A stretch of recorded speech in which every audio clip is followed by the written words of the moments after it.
Salut la famille, j'espère que vous allez bien. Victoire d'Atlético, 1-0 face à Bilbao. Atlético a répondu au Real Madrid.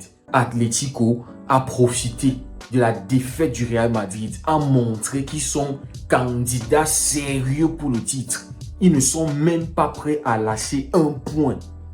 Ils ne sont pas prêts à faire match nul avec qui que ce soit.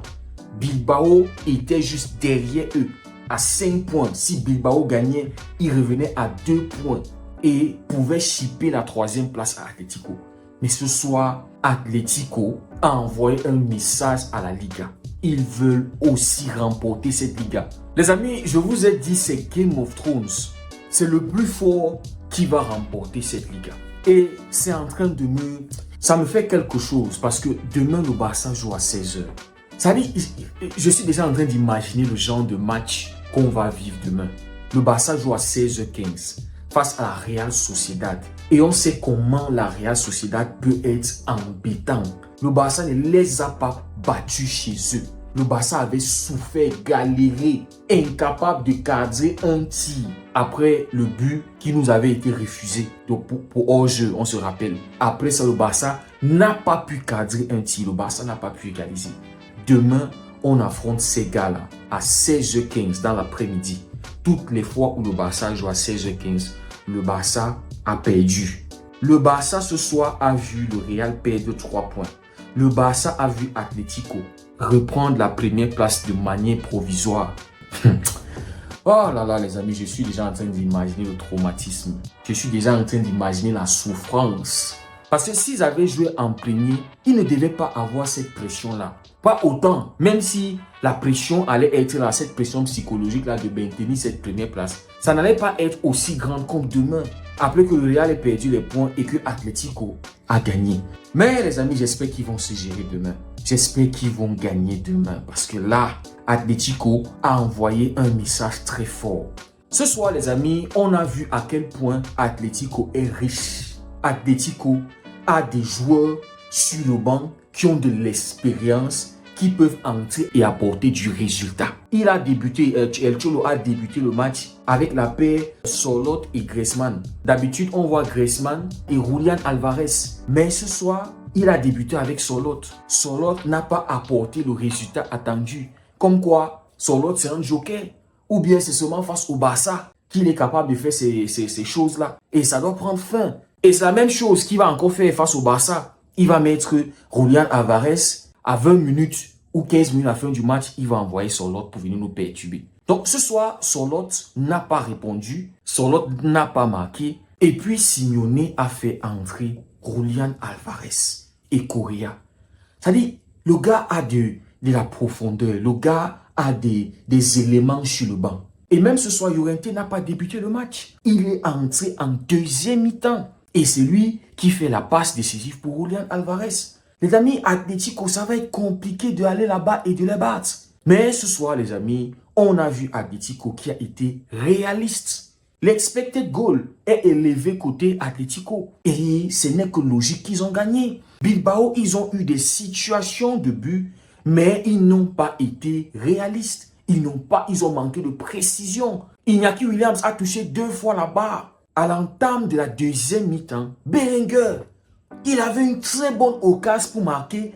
Il a eu tout le temps de voir la position d'Oblak. On lui fait un centre en retrait. Je ne sais pas, je pense que c'est Iñaki qui lui fait un bon centre en retrait. Le gars, il tire sur Oblak. Ça dit, ce soir, Bilbao a refusé de marquer. C'est pas qu'il n'y avait pas d'occasion. En premier temps, le jeu était ouvert. Ça allait box to box. Ça se donnait coup pour coup. On était dans un match de boxe en premier mi-temps. Mais en deuxième mi-temps, on a vu Bilbao jouer un peu plus dans le camp d'Atlético. Et puis Atlético qui défendait, qui allait en contre-attaque, l'entrée en jeu de Julián Álvarez, le but, quelques minutes plus tard. Et Atlético, ils ont su garder l'avantage, défendre ce qu'ils savent très bien faire. Mais malgré le fait qu'ils défendaient bien, Bilbao se procurait pas mal d'occasions. Mais le manque de précision, le manque d'efficacité. Nico Williams est là avec ses dribbles qui n'apportent rien. Il est là où vous êtes mené. Il est en train d'arranger ses cheveux. Mon ami, va cesser à marquer. Cesse à créer des situations de but, cesse à égaliser. Tu es là, tu es en train d'arranger tes cheveux. Mais non, le petit là, finalement, c'est même bien qu'il n'ait pas arrivé au Barça. Hein. Franchement, quand je le regarde, je dis, mais est-ce que s'il était venu et que Rafinha était parti, est-ce qu'on allait avoir la même saison? Parce que ce que Rafinha nous apporte, Nico Williams, jamais il peut nous apporter ça. Donc, les amis, ce soir, Atlético a montré qu'ils sont candidats sérieux pour remporter la Liga, que ça va être compliqué, qu'ils ne vont rien lâcher jusqu'à la dernière journée de la Liga. Et c'est là où ils ont mis une pression massive sur le Barça. C'est là où ça m'inquiète. Comment est-ce qu'on va jouer demain? Est-ce qu'on va maîtriser Bilbao, Sociedad? Ou est-ce que le match va être très compliqué pour le Barça? Est-ce qu'on va perdre? Est-ce qu'on va faire un match nul? Comme je vous disais, tous les fois on a joué à 15h ou à 16h, défaite du Barça. Là, Atlético, ils nous ont mis une pression, les amis. On est sous pression.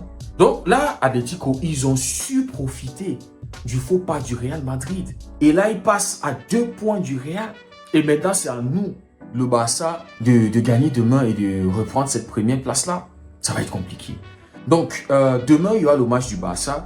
Et j'espère qu'après le match du Barça, vous allez me donner votre avis. Je vous avais dit que vous allez m'envoyer vos vidéos sur Instagram. Vous allez me dire une chose qui vous a plu par rapport à ce match et une chose qui ne vous a pas plu. Donc, dans un premier temps, vous vous présentez, vous donnez votre nom, le pays où vous êtes et ensuite, vous donnez votre avis sur le match. 1 minute maximum. Je ne veux pas les gens qui vont trop bavarder parce que je ne sais pas combien de vidéos je vais recevoir. Mais à la fin de la journée, je vais faire un compile de 10 vidéos pour que ça fasse 10 minutes, pour qu'on n'ait pas un truc qui est long. C'est votre débrief à vous.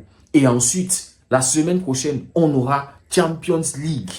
Le Barça va jouer, le Real va jouer, le PSG va jouer. Et en passant, quel match du PSG, première mi-temps, 4-0 face à Lille. Vous savez, si Liverpool blague, il risque de se prendre une défaite, de se manger une défaite au Parc des Princes. Le PSG est sur une très bonne dynamique, les amis. La hype dans laquelle ils sont, Liverpool, ils vont devoir jouer leur meilleur football pour battre le PSG. Sinon, ça va être compliqué d'éliminer le PSG. 4-0 face à Lille. On parle d'un Lille qui va jouer le 8e de finale de la Champions League. C'est un club qui joue en Champions League. Un club qui a battu le Real Madrid, qui se mange 4 buts en plein mi-temps contre le PSG. Donc, la dynamique dans laquelle le PSG est, si Liverpool blague, ils vont se faire sortir par le PSG, hein, les gars. Faut le dire, les gars. Donc, on aura Champions League la semaine prochaine. Lundi, pour ceux qui aimeront participer à la tribune des abonnés, vous pouvez m'envoyer vos vidéos, pronostics, votre 11 entrant en Champions League. C'est-à-dire, si vous êtes parisien, si vous êtes Liverpool, je vous ai dit, la tribune des abonnés, c'est pour tout le monde. Il n'y a pas que les supporters du Barça ou du Real. Tout le monde a envoyé. Je vais compiler les vidéos et je vais vous mettre ça sur la chaîne. Voilà, et puis on va parler, on va débattre dans les commentaires. Ceux qui auront trouvé les bons pronostics, je vais en parler, je vais revenir sur cela parce que moi, je vais voir les vidéos et je vais noter tel a dit ça, tel a dit. Et puis à la fin du match, lors de mon débrief, voilà, on va voir ceux qui ont trouvé les bons pronostics et aussi ceux qui auront pronostiqué les joueurs qui vont marquer. Par exemple, si tu dis que le Real va gagner par exemple 2-0 face à Atlético et tu dis doublé de Mbappé ou bien un but de Vinicius qui était éclaté ce soir, bien sûr. Donc, je vais parler de tout ça, de ton pronostic et du fait que tu auras trouvé le joueur qui a marqué pour le Real ou bien pour Atlético. En fait, vous comprenez ce que je vais dire. Donc, les amis, j'attends vos vidéos sur Instagram. Mon Instagram est juste là en bas de l'écran. Pour ceux qui veulent cliquer directement sur un lien, vous pouvez aller dans la description de la chaîne. Mon Instagram est là-bas, vous pouvez cliquer et ça va vous rediriger automatiquement. Dites-moi en commentaire ce que vous avez pensé du match de ce soir, des 2 matchs de ce soir.